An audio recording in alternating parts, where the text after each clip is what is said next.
महाराष्ट्राची परिस्थिती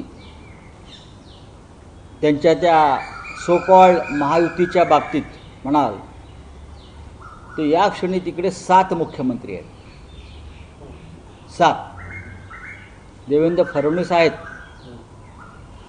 एकनाथ शिंदे तर आहेतच, अजित पवार तर आहेतच, पुन्हा केंद्रामध्ये 2 वेटिंगला आहेत आणि महाराष्ट्रामध्ये सुद्धा फडणवीसांचा पाय कापून ओढून आपल्याला कसं मुख्यमंत्री बनता येईल यासाठी इतर काही लोक इच्छुक आहेत. त्याच्यामुळे एकंदरीत त्यांच्या महायुतीमध्ये रस्सीखेच किंवा गोंधळाची परिस्थिती निर्माण झालेली आहे. अमित शहा यांच्या शब्दावरती विश्वास ठेवता येत नाही.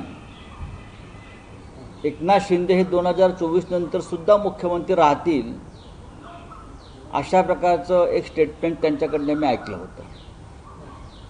बरं, निवडणूक पण आता ते कोर कमिटीच्या बैठकीत सांगतायत एकनाथ शिंदेला घालवायचं आहे आणि भाजपचा मुख्यमंत्री करायचा आहे आणि अमित शहा यांच्या मनातला मुख्यमंत्री देवेंद्र फडणवीस नाही हे मी खात्रीने सांगू शकतो. तो वेगळाच आहे आणि तो समोर येईल. आणि अशा वेळेला 3 मुख्यमंत्री आहेत. हे 3 मुख्यमंत्री म्हणजे का दत्ताचं रूप नाही. 3 दिशांना 3 तोंड आहेत, गरज म्हणून एकत्र आहेत. हे 3 मुख्यमंत्री जे आहेत भावी किंवा आताचे हेच एकमेकांचं पतन करणार आहेत, एकमेकांचे उमेदवार पाडणार आहेत. आणि भारतीय जनता पक्ष असा पक्ष आहे त्यांच्यावरती कधीच कोणाला विश्वास ठेवता येणार नाही.